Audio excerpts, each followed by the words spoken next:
Purihin po ang Panginoon. Magandang umaga po sa bawat isa. Purihin ang Panginoon nating buhay, mapangyarihan at palaging naririyan sa atin upang tayo ay protektahan, tulungan at patuloy na patibay ang ating mga pananampalataya. Hallelujah. Awit muna tayo bago tayo magsimula sa ating pag-aaral. Diyos ang pag-asa.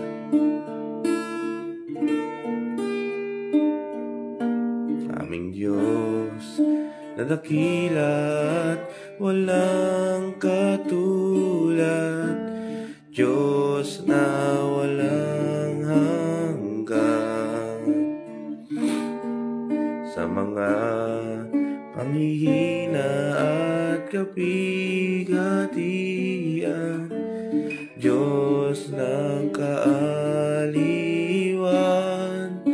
hindi nagkukulang, di bumibigo, Diyos na di nagbabago, isang kaibigang kagabay at matatakbuhan, Diyos na laging nakalaan. Kayo, Diyos, ang aming pag-asa, sa bawat araw ang aming minanasa, sa aming buhay bibigyan kaluhuran, parangalan ninyong dakilang pangalan. Aming Diyos na dakila at walang katulad, Diyos na walang hanggan. Sa mga panghihina at kabigatian, Diyos na kaaliwan, hindi nagkukulang, di bumibigo, Diyos na di nagbabago, isang kaibigan kagabay at matatakbuhan, Diyos na lagi nakalaan. Kayo, Diyos, ang aming pag-asa, sa bawat araw ang aming ninanasa, sa aming buhay bibigyan kaluhuran, pararangalan ninyong dakilang pangalan. Sa aming buhay bibigyan kaluhuran, pararangalan ninyong dakilang pangalan.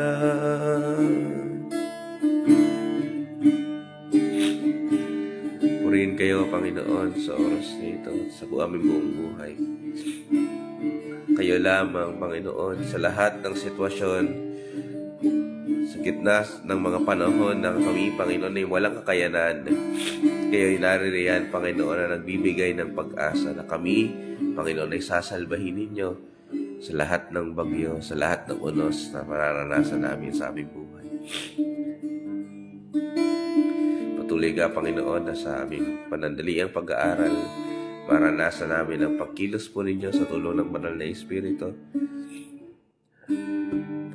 Mapatatag pa, Panginoon, ang aming pananampalataya sa inyo. Salamat po sa inyo, aming Ama.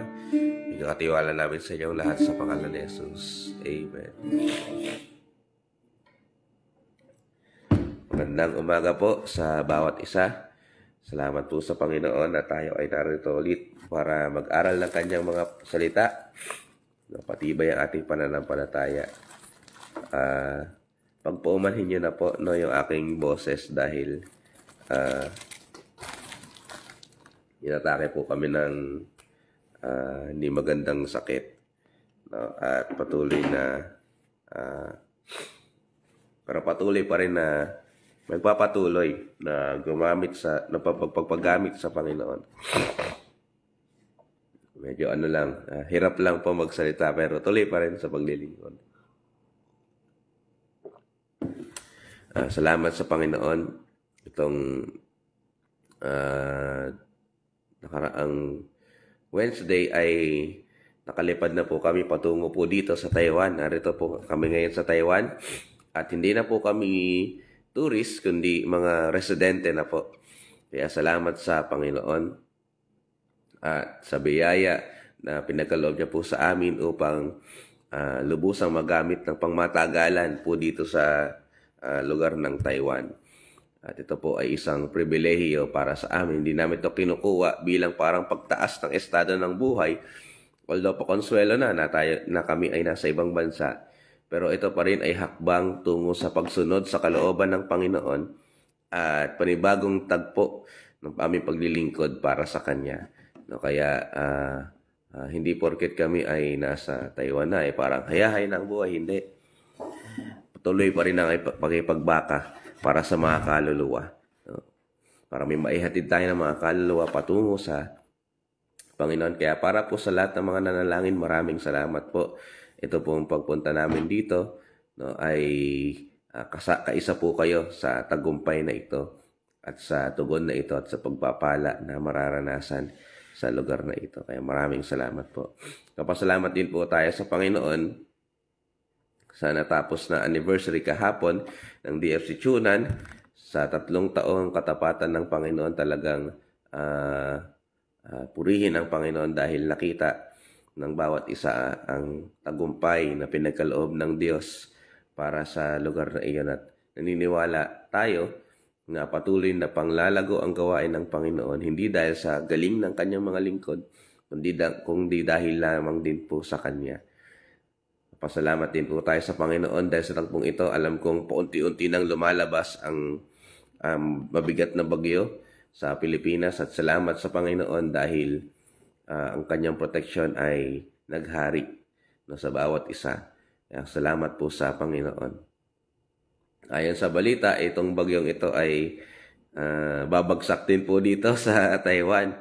Pero gayon pa man, naniniwala tayo na ang proteksyon ng Panginoon, kung tayo pinoproteksyonan ng Panginoon sa Pilipinas, mananatili ang kanyang proteksyon po hanggang dito po sa Taiwan. Kaya salamat sa Panginoon. Aral lang po tayo ng onting salita ng Panginoon na dapat po nating maunawaan at maintindihan upang mas lalong malaman natin kung ano yung matibay na pundasyon para sa ating pananampalataya. Although alam naman natin to, pero paalalahanan tayo ng Panginoon. Lalo na sa panahon ngayon na moderno na, marami ng kaparaanan. Actually nga in modern times, iba-iba na rin ang kaparaanan upang magtayo ng syudad o kaya magtayo ng isang building. Not unlike dun sa mga nakaraang mga ancient ways. No? So meron tayong tinatawag na cornerstone. So ang cornerstone ay ginagamit noon. No? Noon upang makapagbuo ng isang, sabihin na lang natin, tahanan. So bago pa man nila buuin yung ibang mga parte ng tahanan, kailangan mag-establish muna sila ng cornerstone. Itong cornerstone yung magde-decide kung ano yung sukat, no, ng building na kanilang gagawin. Itong cornerstone na ito ay hindi dapat basta-basta lang na hindi lang ito normal, no, na bato, kundi dapat itong batong ito, no, na may maayos na sukat ay napakatibay. No? Kapag itong bato na to ay hindi matibay at pa-gewang-gewang, nakatakda yung building na iyon na bumagsak at talagang masira. Ngayon, sa mahabang panahon, ginagamit ang cornerstone na ito upang magtayo at napaka-epektibo po ng bagay na ito. It is very essential, no, sa pagtayo ng isang building o isang tahanan. Sa panahon ngayon, hindi na ito nagagamit. Pero, nag-establish pa rin sila ng cornerstone at ginagamit na lang ito bilang parang tradisyon na lamang. O kaya ay Isa siyang bato na inukit yung loob, tinanggalan ng laman, so parang hollowed na po siya, wala na po siyang laman, at nilalagyan ng mga iba't ibang mga kagamitan. Ginagamit na lang ito bilang parang time stone o time capsule na pagdating ng a certain period of time, babasagin at kukunin yung mga parang naitabing mga gamit. At parang may mga pagkakataon na yung cornerstone na ito ay ginagamit na lang, sinusulatan sa labas bilang parang memorial na lamang. At yun ay yung ginagawa ng tao pagdating sa cornerstone na ito. Hindi na katulad ng dati. Ngayon pa man, sa kabila ng lahat ng iyon, pagbabago ng teknolohiya, pagbabago ng kaparaanan, ang Biblia ay nagbabanggit pa rin ng patungkol sa bagay na iyan, ang cornerstone. At sa mga nakakaalam, alam natin na ang cornerstone na tinutukoy na napakahalaga, napakatibay at subok na subok ay ang ating Panginoong Jesus. Sa Isaiah chapter 28 verse 16, basahin po natin ito. Babasahin ko po sa English, no? At pwede niyo pong basahin sa inyong kanya-kanyang mga Biblia. Alinmang salin po ito. Isaiah 28 verse 16. Sa New King James Version, ito pong sinasabi. Therefore, thus says the Lord, behold, I lay in Zion a stone for a foundation, a tried stone, a precious cornerstone, a sure foundation. Whoever believes will not act hastily. Basahin ko po sa isa pa pong salin. Maganda rin yung salin po dito sa NIV. Sabi po dito, see, I lay a stone in Zion, a tested stone, a precious cornerstone, for a sure foundation. The one who relies on it will never be stricken with panic. Babalikan po natin yung yung version na yan. Napakaganda. So sinasabi dito, bago pa man lumakad ang Panginoong Jesus dito sa lupa, nabanggit na sa pamamagitan ng propesiya, sa pamamagitan ni Propeta Isaiah, no, ang paparating na tinatawag na cornerstone. At sa Biblia, kapag gumagamit sila ng mga metaphor o kaya ng simile, no, hindi po ito parang wala lang. Hindi, meron po itong dahilan. So tinatawag ng Panginoon ang Panginoong Jesus bilang cornerstone. No? Parte talaga ito ng eternal na pangwalang hanggang plano ng Panginoon. Ngayon, pansinin natin, sinasabi dito na ang cornerstone na ito ay subok at tried stone, subok na subok. Sunod ay a precious stone, mahalaga, no, na cornerstone. A precious cornerstone. At sa pinakahuli ay a sure foundation, siguradong pundasyon. So itong cornerstone na ito, hindi katulad ng iba pang mga cornerstone, kundi ito ay talagang pinili, subok ng Diyos, no, at talagang subok na maaasahan. So pinangako ng Panginoon na mag-provide siya ng tinatawag natin ultimate foundation, no, isang stable na cornerstone na kung sino man ang magtitiwala at mananampalataya sa cornerstone na iyon ay hindi basta-basta gigiba, hindi basta-basta mag-shake, no? O kaya ay kikilos dahil sa takot. Masaklap niya nung ang Panginoong Jesus ay bumaba na rito, ang cornerstone ay bumaba na rito sa lupa upang tuparin ang kalooban ng Panginoon, marami ang nag-reject sa Kanya. No? Kahit malinaw na malinaw sa Kanyang mga salita, ang deklarasyon na may dadating na batong maasahan, no, ang cornerstone, ang chief cornerstone, marami ang tumanggi sa Kanya. Basahin natin yung Psalms 118 verse 22. Babasahin ko po muli sa English. Sabi dito, the stone which the builders rejected has become the chief cornerstone. Ngayon, yung builders na tinutukoy dito ay napaka-broad, pero babanggit lang tayo ng isa. So, yung builders na tinatawag dito, the stone that the builders rejected, ito yung tinatawag natin mga religious leaders ng panahon na ito. Kung maalala natin, nung ang Panginoong Jesus ay narito sa lupa, lagi siyang may oposisyon. At kilala natin kung sino ito. Ito ang mga Pariseo at Saduceo, nung siya ay narito, ay lagi na ipagtanong ng tanong, no? At laging oposisyon pag may ginagawa ang Panginoon. Laging nakasunod, nakabuntot din. No? Hindi nila nakita ang Panginoon bilang chief cornerstone. Ang nakita nila, isang karpenterong Nazareno. Hindi nila nakita ang Panginoong Hesus bilang panimula at wakas ng ating pananampalataya. Nakita lang nila mayroong isang taga Nazareth na karpintero. Hindi nila nakita na isang promised king at pundasyon ang Panginoong Hesus. Nakita lang nila ay ano ba magandang term doon? Panggulo sa kanilang kasikatan. Kasi nung panahon na dumating ang Panginoong Hesus, natatabunan na sila eh. Dahil din sa kanilang sariling pagnanasa at inggit, galit, no, ay gumagawa sila ng paraan. Dumating sa punto na ang Panginoong Hesus ay dahil sa kanilang mga paratang na ipapako sa krus, kahit siya naman ay inosente. Akala lang nila sila ay nagtagumpay pero hindi. Naganap lang din ang kalooban ng Panginoon. Ngayon, sa Efeso chapter 2 verse 19 hanggang 22, nabanggit muli yung talata sa Isaiah. Sabi dito, basahin ko po ulit sa English. Now therefore you are no longer strangers and foreigners, but fellow citizens with the saints and members of the household of God, having built on the foundation of the apostles and prophets, Jesus Christ himself being the chief cornerstone, in whom the whole building, being fitted together, grows into a holy temple in the Lord, in whom you also are being built together for a dwelling place of God in the Spirit. So ano yung nabanggit po dito?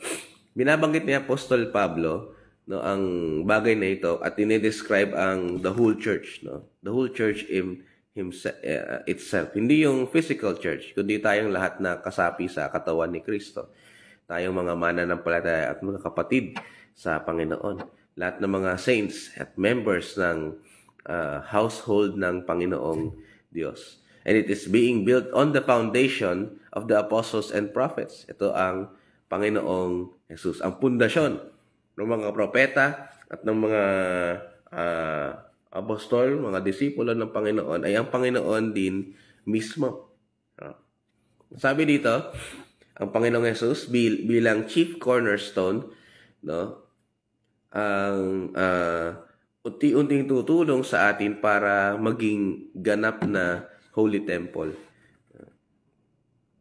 Isang Holy Temple na ito ay kung saan dadako ang presensya ng Panginoon, ng Espiritu ng Diyos. Sabi ito, ilang mga bagay na dapat natin makuha dito ay siya ang chief cornerstone. Siya ang starting point, panimula, no? Ang pinaka-standard ng ating pananampalataya. Siya ang pinaka-katotohanan na dapat na kung saan ang ating pananampalataya ay nakalinya. Lahat ng ating pinananampalatayaan, lahat ng ating inaasahan, no, lahat ng ating pagkilos bilang mga mananampalataya ay dapat nakaasa dun sa ating pinakapundasyon, ang Panginoong Jesus. Mga kapatid, ulitin natin yung binanggit natin kanina. Kapag ang foundation ng ating pananampalataya ay pawarde-warde lamang, no, hindi matibay, hindi solid na pundasyon, darating sa bandang dulo doon, babagsak din yung ating bahay, ang ating building. Kaya kung ang ating Panginoong Jesus, ang ating cornerstone, ang panimula ng ating pananampalataya, simula ng ating pagtitiwala sa Kanya, no, siguradong matibay at magiging maayos po ito. No? Lubusan talagang maasahan. No? Kailangan ng ating pundasyon, ang ating pananampalataya ay nagpasimula sa matibay na pundasyon na ito. Ang ating kaligtasan, no? Ating identity, pagkakilala ng ating purpose, no, ay secure, no, dahil lamang doon sa matibay na pundasyon, matibay na cornerstone na iyon. Yun ang ating Panginoon. And as we grow in our faith, starting in that strong foundation, katulad ng sinabi ni Apostol Pablo, ito magiging parang holy temple kung saan naroroon ang dwelling place ng Espiritu ng Diyos. Hallelujah. Mga kapatid, kung hindi matibay ang ating pundasyon ng ating pananampalataya, baka mamaya hindi talaga ang Panginoon o hindi tayo sa Panginoon nananampalataya. Kung tutusin nga, basa muna tayo na isa pang talata.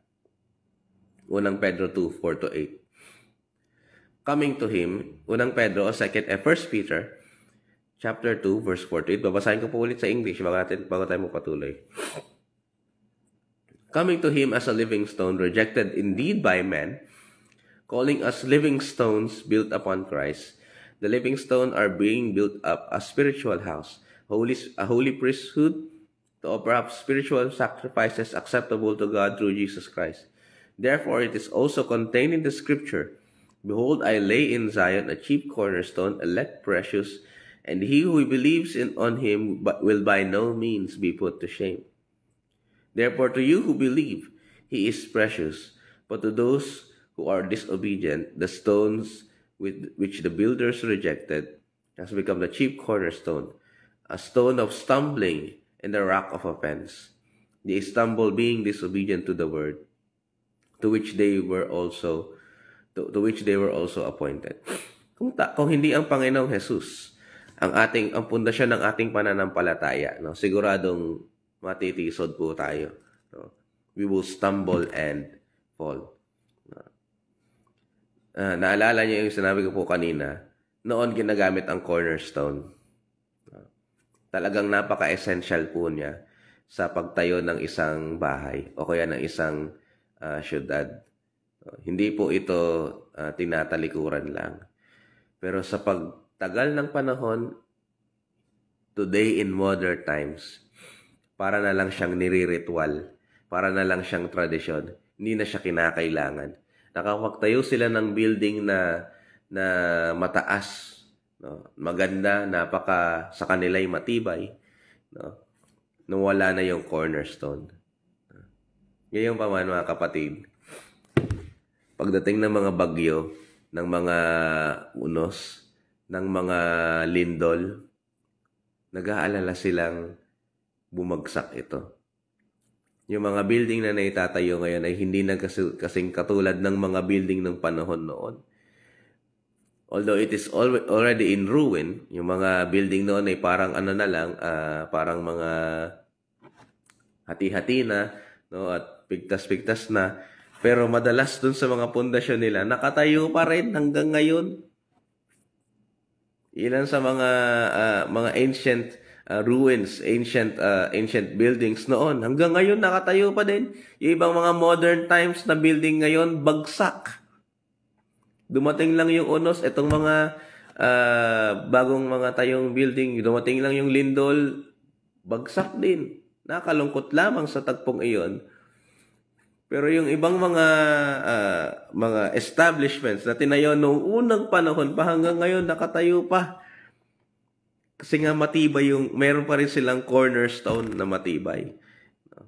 Anong gusto kong sabihin, mga kapatid? No.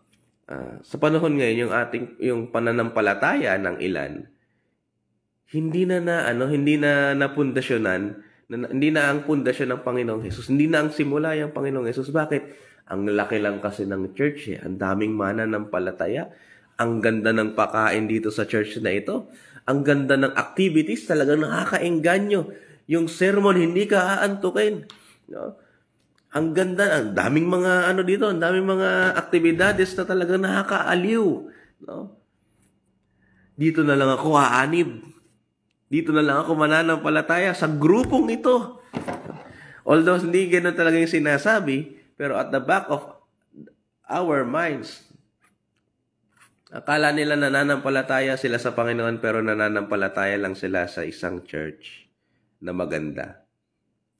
Ngayon, hindi ko sinasabing masama ang magkaroon ng maayos na church, maraming activity, maganda po yan, mga kapatid. Pero kapag ang pundasyon ng ating pananampalataya ay nakaatang sa isang magandang bagay na temporal lamang, wala itong magandang patutunguhan.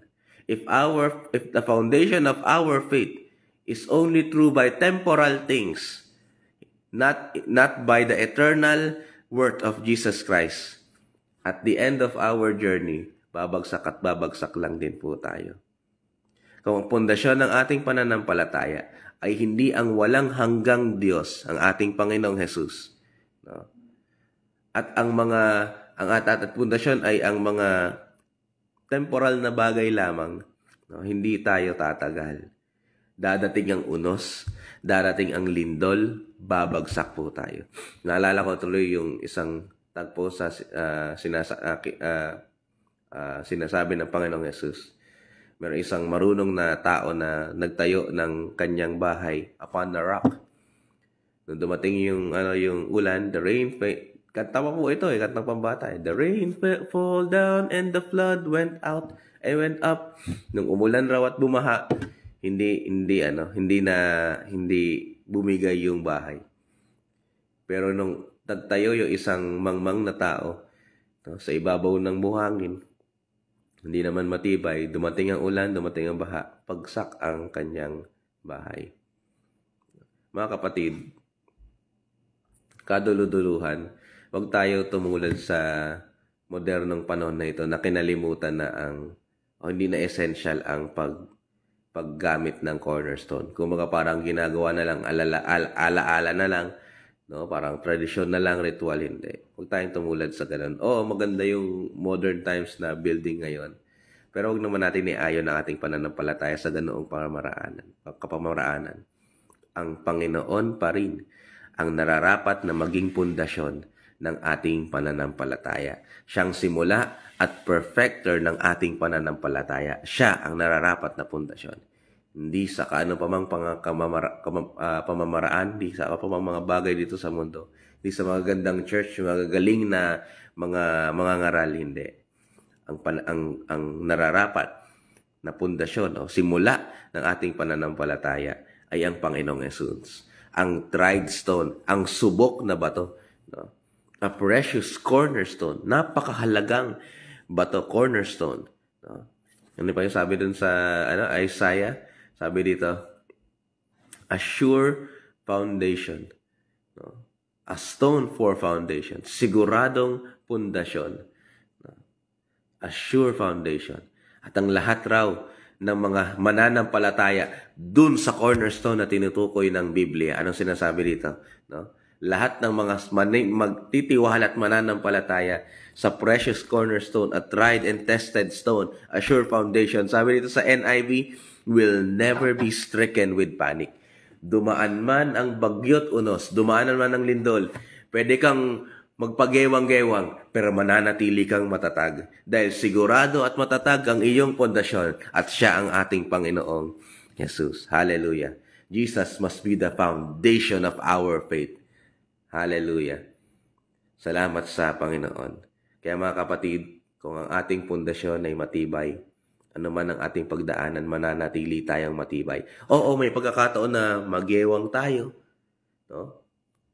Natural lang po yan, yung gumewang dahil sa lindol, sa unos, sa matinding hampas ng hangin, pero hindi basta-bastang mabubuhal dahil matibay ang ating pundasyon. Amen? Tayo manalangin. Aming Ama, salamat po sa inyo sa umagang ito. Salamat sa inyong mensahe. Nawa, Panginoon, ng aming pananampalataya, Panginoon, ay ang pundasyon ay kayo. Hindi ang kung sino pa man, hindi ang anumang bagay, Panginoon, kundi kayo lamang. Because only you can be the start and perfecter, the author and the perfecter of our faith. Kayo lang ang may kakayanan na mapatibay, maging perfecto yung aming pananampalataya. Salamat po sa inyo. Nang sa ganoon, ano man ang aming danasin, hindi kami basta-basta mabuwal dahil kayo ay aming matibay na pundasyon. Panginoon, nag-aalay rin po kami ng panalangin para sa lahat ng mga nasalanta ng dumadaang bagyo sa Pilipinas. O Diyos, inihiling namin ang patuloy na protection po ninyo, O Panginoon. Hindi namin alam ang kanilang kabuuang karanasan ngayon, pero nagtitiwala kami, Panginoon, sa inyo. Kahabagan niyo po kami, Panginoon. Kahabagan niyo po inyong mga anak na nakaranas ng iba't ibang bagay patungkol sa bagyong ito. Kung sila man ay nabaha, no? Nawalan ng bubong o ano pa mang mga bagay, nawalan ng kuryente at tubig, hiniling ko po, Panginoon, sa inyo na ingatan niyo po sila. Patuloy na kayo, Panginoon, ang protection ninyo, your divine protection be upon them, O God. At walang ano pa mang mga bagay ang makabigay ng hindi magandang bagay, Panginoon, sa kanila dahil sa bagyong ito. Maraming salamat po, Panginoon, sa inyo. Nihiling po namin na patuloy ng inyong pagpapala, biyaya sumagana sa bawat isa, saan man po kami naroroon. Patuloy na kayo po na aming matibay na pundasyon, ang patuloy na magpatatag sa aming pananampalataya. Dahil kayo ang aming pundasyon, maaasahan namin kayo. No, at alam namin, Panginoon, dumating man ang lahat ng sitwasyon dito sa aming buhay, mararanasan namin ang tibay ng inyong kapangyarihan. Salamat po sa inyo, Panginoon. Pinupuri po namin kayo, pinasasalamatan sa pangalan ni Jesus. Amen. God bless po sa bawat isa. Maraming salamat po sa bawat isang narito. Pagpalain po kayo ng Panginoon. At patuloy po na ang proteksyon ng Panginoon sa lahat ng nasa Pilipinas ang sumainyo. God bless po sa bawat isa. To God be all the glory.